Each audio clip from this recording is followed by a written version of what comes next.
Good afternoon, everyone.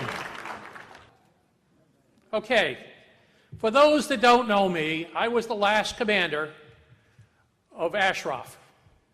I was the one that turned over the responsibility to the Iraqi government. And I have difficulty today thinking about what we did and how we went about it. And so from now on, my only mission in life and my only talk this afternoon is to discuss Ashraf and the residents and what we need to do as friends of Ashraf, as family members, what we need to do. I left Iraq in 2009 after spending 2 additional months to make sure that the transition went smoothly with the Iraqi army. And they were really nice to us as we trained them to take over the mission and assured us how great they were going to be. But as soon as I left, the command leadership changed, and they brought in new leaders. Today, I want to brief you on my experience working in Ashraf, the dedication and sacrifice of the people of Ashraf, and the things that they've done under terrible hardship, and all of this endures today. My heart is heavy with sadness for what has been done to these unarmed and defenseless people. This world is silent on their plight, but they did have hope for a new Iran, and they stand as a beacon for that new hope.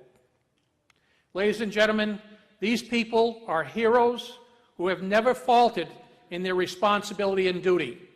Never.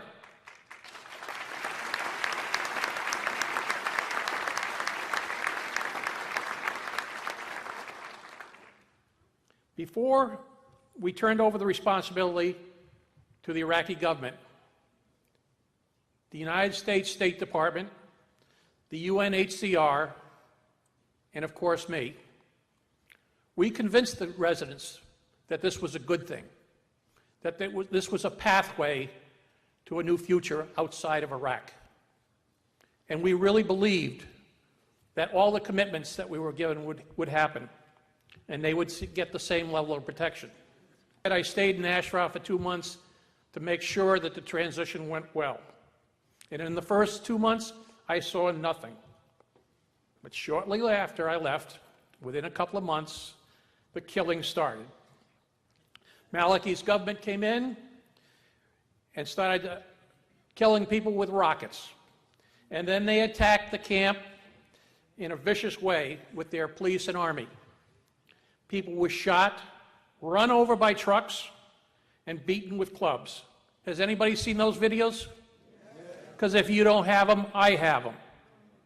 I saw the people that I work with on a daily basis being assaulted by the Iraqi government that gave me those assurances those people would be protected. Those attacks have continued to this day. Last September was the biggest massacre of them all, when agents of Iran in Iraq launched an early morning assault on Camp Ashraf, where they systematically went through the camp and executed unarmed residents, killing over 52 of them. Those that did not die outright were shot point blank in the head to finish them off. What kind of human beings can do that to a wounded person in a medical facility? The dead from that attack were recently buried in mass graves, and no autopsies were done, no UN representatives were present. I have to believe that we can do something, and maybe the lawsuit is going to be helping us. But ladies and gentlemen, I need you. I need to enlist you in my army.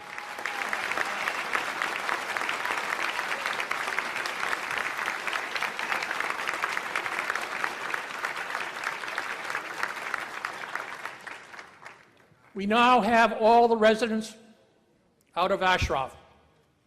Camp Ashraf no longer exists in its physical state, but Camp Ashraf exists in our mind.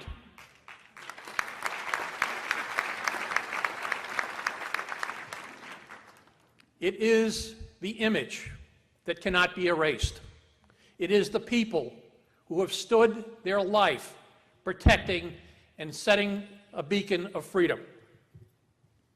I always considered myself an honorable soldier who did his duty in good faith.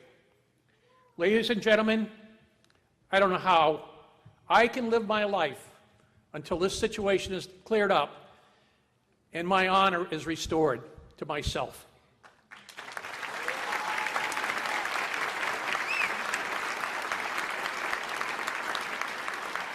As I said, I'm here today to plead for your help to right this great wrong.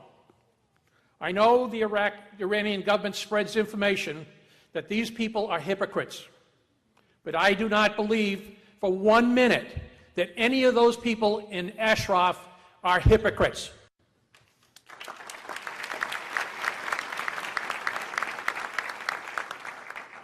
The Iraqi government has turned Ashraf into a concentration camp, and the people are being brutalized by people with power.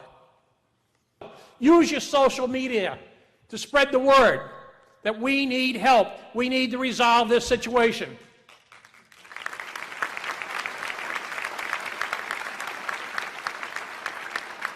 Don't wait for the humanitarian groups that call themselves humanitarians to come to the rescue.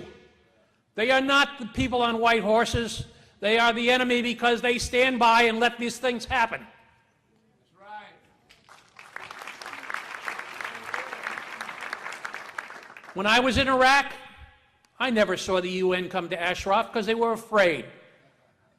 I never saw the Red Cross come until we absolutely had the absolute protection for them. But their only purpose when they came to Ashraf was to help send people back to Iran. Agents of Iran. People that had defected from the organization who said they wanted to go back to Iran. People like Batul Satani, who I'm sure you've seen on some of the Iranian televisions. Batul lived in a refugee camp in luxury for 4 years after she defected. She had a great life there. Her tent had a fireplace. She had a kitchen. She had all of the luxuries that very few members of the other organization had. And she was in power. And then she goes back to Iran. Within a month, she's back in Iraq with an Iranian passport, saying her husband's being held hostage by the Mech. I can tell you that was a lie because I've talked to her husband many times, as I've talked to the residents and the families that used to risk their life to come to Ashraf to give me their story. They told me about the cranes and the hangings. They told me and showed me pictures of the stoning of women. These people risked their life to give me that story. And I can tell you that they are the heroes also, that they gave their time and effort to help the people of Ashraf. They were very proud of their family members who were standing on the border with Iran, sending the signal that Iran, you cannot do this to your people. We are here. No human rights group is currently in Liberty, and the blue helmets should be there. Before the world will step up, the United States has to step up. We gave them protected person status.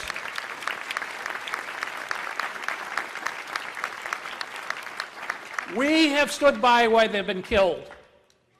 We cannot deny the protected person status we gave them. And if we can't resolve the problems in Iraq, we have to take them to America and give them refugee status.